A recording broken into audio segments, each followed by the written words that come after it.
everybody, young Grasshopper here. Welcome to the Cliffside Bunker in Toronto, Ontario, Canada. And this is the first video. I'm introducing a series that I'm going to begin.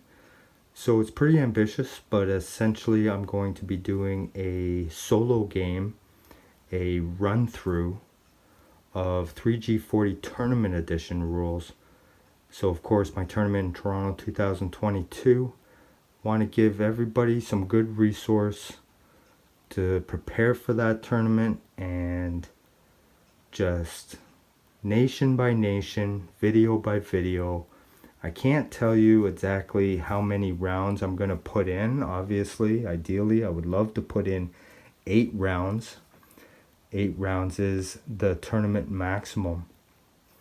Now, for those that are not familiar with my 3G40 Tournament Edition, I just want to briefly go over the rule changes, just briefly, and essentially guide you to a forum thread detailing all of the changes.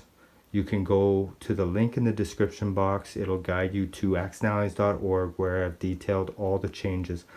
Take a look. You can see here that the UK Pacific and Anzac are now combined nations. So they are a combined nation using the Anzac Grey with Calcutta as its capital. So Sydney is no longer a capital. It's just a city, like Ottawa is a city. Calcutta, the capital. And over here, UK Europe. So no more split economy. UK Europe, same with London as its capital. Ottawa is just a side city. So they are going to get their own economy, and the starting income is 28 IPCs. Nothing has changed really over here. A lot of the changes are here in the UK Pacific area. Combined total starting income of 27 IPCs. This is a minor industrial complex to begin the game. We'll get back to that. But I can tell you why I'm focusing mostly on the UK here, because all the changes towards the nations are focused on the UK. All the other nations are the same. So other than that minor industrial complex in India, the setup is the same everywhere. The political situations, the national objectives for the US, France, Germany, Russia, China, Japan, it's all the same as out of box 1940 Global 2nd Edition. Now, something else that's changed over here are the national objectives for UK Pacific. There are 4 worth 5 IPCs each. And over here for the UK Europe, there's going to be new national objectives, 4 in total, again, all 5 IPCs each. So go to the forum thread. Click the link in the description box guiding you to the forum thread explaining that. Now, the next thing I want to talk about is this order of play. That's changed. So the order of play has changed significantly. Now, everything that's been done here essentially is to try and create a tournament format. Again, trying to have a structure that's going to work great, work well in 2022 here in Toronto. Now, there are 8 game rounds in tournament play. However, if you feel like the game is too short for some nations, or you're getting through your games too fast and you want to continue, you're having an exciting game, what you need to do is maybe decide at the beginning of the day if you're going to have a short game, 8 rounds, or a long game, 12 rounds. Now, this is for house games. At the tournament, all games are going to be a total of 8 rounds, no more. But for those playing at home, not in a tournament, you can decide before the game if you want something longer and decide to play up to 12 rounds. All right? So some more significant changes with the rules here, other than the combined UK Pacific and the separation of the UK Europe, along with this order of play, which was designed for fast game rounds. So not so much in my solo game here, you'll see. But in a 4-player game or 5 or 6-player game, you're going to find that game rounds go super fast with this order of play. That's why it was designed this way. Also too, it helps with a few balancing issues. For example, the Italians cannot do can openers against Russia for the Germans in this sequence. Now, also too though, however, the Americans and UK Europe have swapped, so allies need to be aware of that and how that affects the game. So we have some other rules here I want to clarify. The Dutch islands, the UK Pacific cannot jump on Dutch islands freely even before declaration of war and claim the income from these islands. So if you look in the rule book, those Dutch islands in relationship to the Americans is different, and the UK Pacific will now go by the rules stated the same way America deals with these islands. Therefore, they cannot just jump on it, claim that money, and collect for it unless they liberate it from an Axis power. All right. So there's that. Next, the declaration of war. There's a restriction before and out of box. UK Pacific or ANZAC could declare war on Japan at any time. That's not the case here. The UK Pacific may not declare war on Japan until the beginning of their third round. Now, even though that's a restriction, that they cannot go into China as an act of war or attack Japan or declare war on Japan until the beginning of their third round, it's still before Japan's third round. So we're going to see that play out in my solo game. Also too, this minor industrial complex, which is, other than the colorization of all the units, really the only setup change. However, when the UK Pacific enters the war, whether it be through declaration at the beginning of their third turn or later, or an unprovoked attack by Japan on the Pacific Allies, this will immediately become a major industrial complex in the same way in which the American minor industrial complexes will turn into free major factories when they are at war. So the Dutch island rule for the UK Pacific, same as the Americans, and the free upgrade to the minor industrial complex when at war, same as the Americans. All right. Now, everything else, like I said, is the same. You get used to this new United Kingdom and the separation of the Pacific versus the Europe. Like, for example, if the UK Pacific will come here, in contrast to out of box, where this would become UK Europe economy because it's this side of the board. We don't do that anymore. We don't split the board. We don't have the split economy. They're not all one nation playing in the same turn sequence. Separate nation. So this particular income and anything else taken over here will go to Calcutta, the capital. All right. So other rules. The victory conditions very much changed. Again, I'm not going to go through all of it. I'm going to guide you to the link in the description box, sending you to my forum thread detailing all of that. Essentially, this game is decided by tokens or gaining victory points. So there is a list of objectives, 10 each, 10 for the Axis, 10 for the Allies. They're different, some are the same, but go to the forum thread, check out that list. This is how we're going to be playing. So if I'm in to the videos and I'm doing nation by nation and I'm in round 2 or 3, and I'm going to field a lot of questions about why things look weird, why you're doing certain strategies, I'm just going to guide them back to this intro video. I'm going to guide them to the link, sending them to see where things have changed. Now, even though it doesn't seem like a lot, like the United Kingdom is different. The national objectives for UK Europe, for example, there's 4 of them, all worth 5 IPCs each. they're different. And over here, the same with our new UK Pacific nation. They have 4 national objectives, all of them 5 IPCs each. Go to the forum thread and check that out.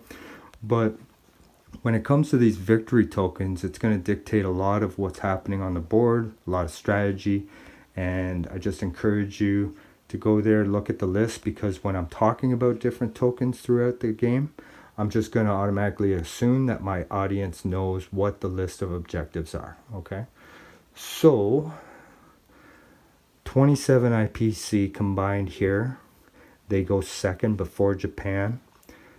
UK, Europe, again, 28 IPCs, starting income. That hasn't changed. And they go just after Japan here. And Russia and America are more towards the end of the round, okay? So this is going to be fun. I'm going to it's not really a series just as a play test to get a result, figure out balance. No, I really want this to be something where a lot of people can get something from. So it's going to be a playthrough, but it's also going to be strategy discussion. So how I'm going to do it is, I'm a big believer that, in order to engage the audience in what's going on the board, we have to show all the dice rolls. So we're going to be doing all the dice rolls on the camera. Now I will cut when I am going to be doing movement phases, like combat movement.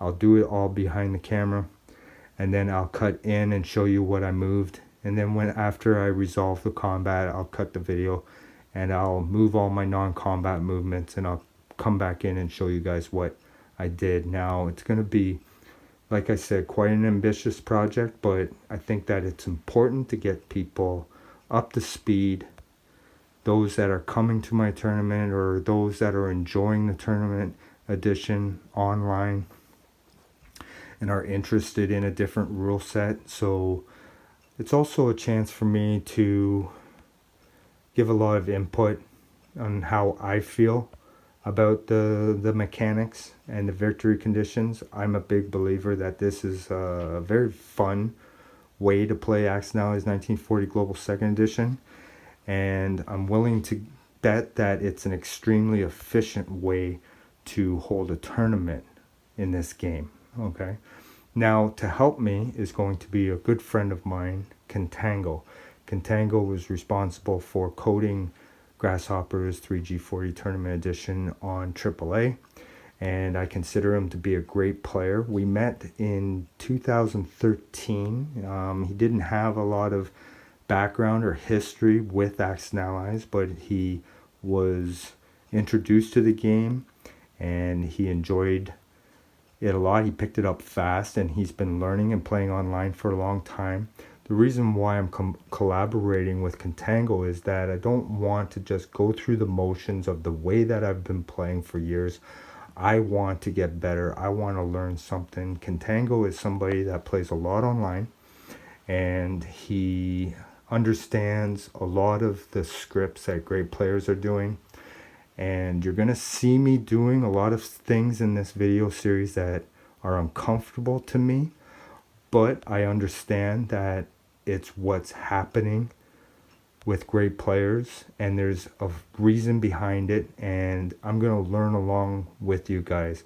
I'm also going to expand a lot of philosophy and how I feel like this tournament edition should be played, more specifically kind of like what not to do. So I've been seeing a lot of things in the play tests and game reports and online and things, and obviously it's a new variant. People are going to make mistakes, but I just want to have a chronicle of videos that people can go to and learn from, and just my way of saying why I wouldn't do this, why I would do that.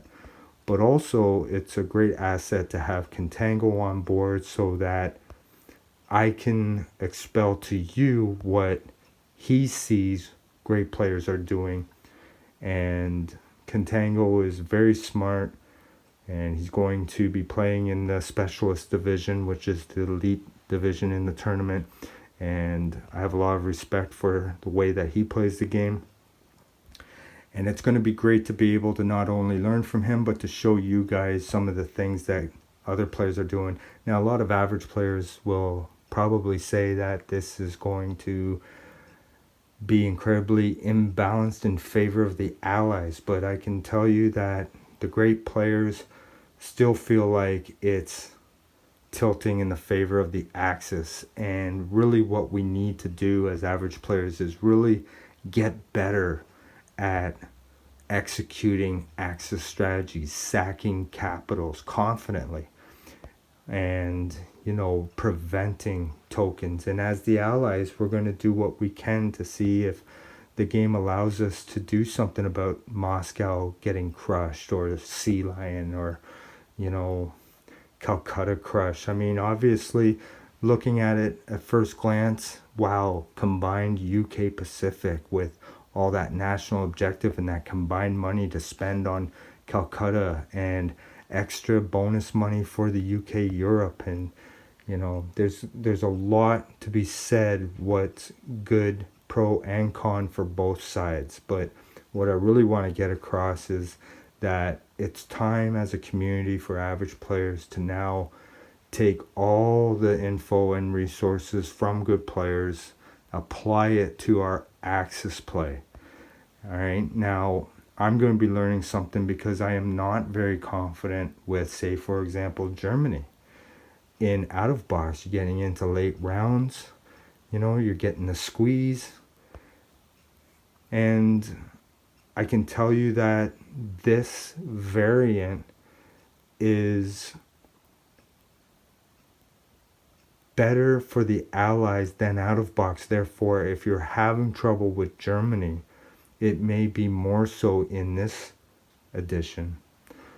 But hopefully, video by video, nation by nation, we can see, and Kintango's going to help me. It's not a one-on-one. I'm not going to be playing him. It's going to be more of a collaboration between both of us to try and see if we can't show the audience what may be the best things to do with particular units, what are the best things to do in certain situations, and maybe give options, but also too, like I said, definitely what might not be the right thing to do. A lot of people with these victory objectives will want to experiment, and that's fine. But if you're going to play in disciplined, right, that experimentation might put you in a situation where you end up losing the game. Like I said, I'm not going to go over all the victory token options for each side. There's too many to list, but I'm just going to go ahead and play and do my solo game, talking as if my audience knows all about them and they're there for you to check out. I will be using something called stage cards. Now, these are generic. I'm going to have much nicer stage cards in my card deck. Should be out in June, guys. So my card deck for 3G40 Tournament Edition should be out in June.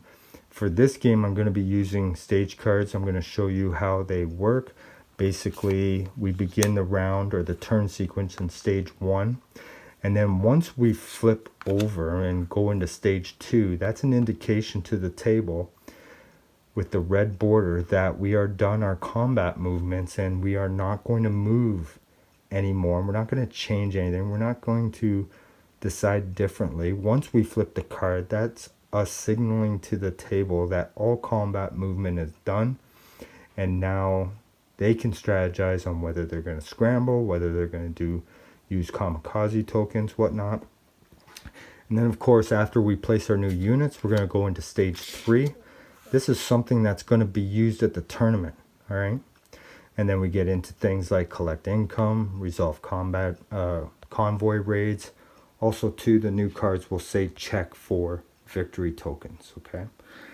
So, I didn't mention, yes, I did. Okay, I mentioned that. So that's about it, guys. I think we're good.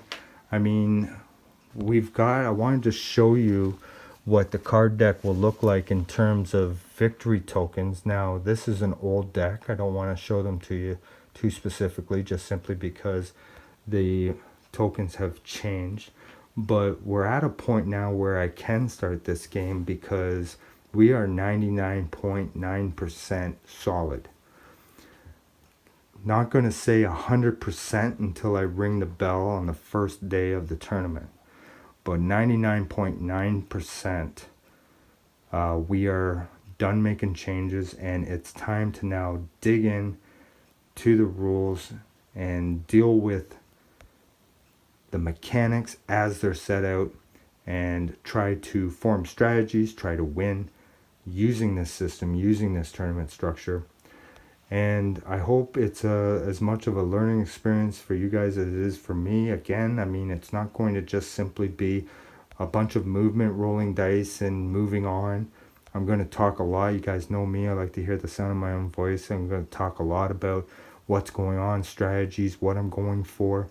And it is a solo game, so, I mean, obviously, we're not going to have a lot of surprise or deception. But just know that there is a lot of surprise and deception when it comes to hushing, when it comes to going after tokens that the enemy doesn't see we're going after and things like that. And before I cut out, guys, I just want to mention one thing about the 8-round games. If you are having 8-round games at home preparing for the tournament or whatnot, and this is something that's going to be implemented in the tournament, you must play all 8 rounds. It doesn't matter what the score is. You must play all 8 rounds, simply because one side could say, well, I don't see how you guys can get a token, therefore why continue?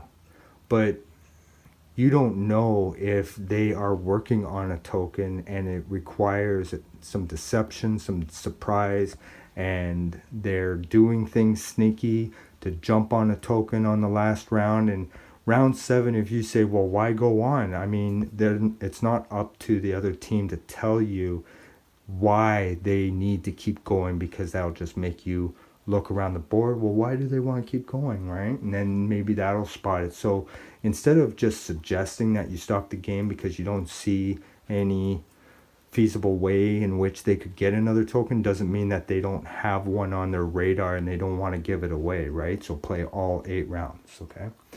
All right, awesome, guys. Thanks a lot, and this is going to be fun. So, of course, Germany turn 1 is up, and I will be in the background consulting with Kintango. We're going to show you guys some new stuff. Again, I'm going to be probably uncomfortable with a few things that we do, but we have to get out of our comfort zone to become better players, especially when it comes with the Axis. We want to learn what the Axis great players are doing so that we can give ourselves a chance at the tournament when we play the Axis, you know, because like I said, a lot of average players are going to say this is way too overpowering for the Allies, but that's not what I'm getting from great players. Maybe instead of adjusting the game for us, average players, maybe we should just do the work to understand and figure out why these players are winning as the Axis, and maybe kind of follow their lead a little bit. You know, not do exactly everything that they're doing, but learn the strategies that they know off by heart, they're confident doing, they're confident executing.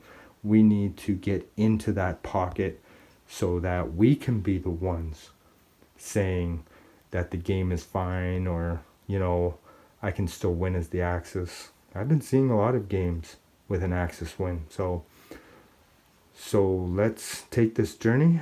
Thanks, guys. Cheers. May all your rolls be ones, and we'll see you on Germany turn 1. Cheers.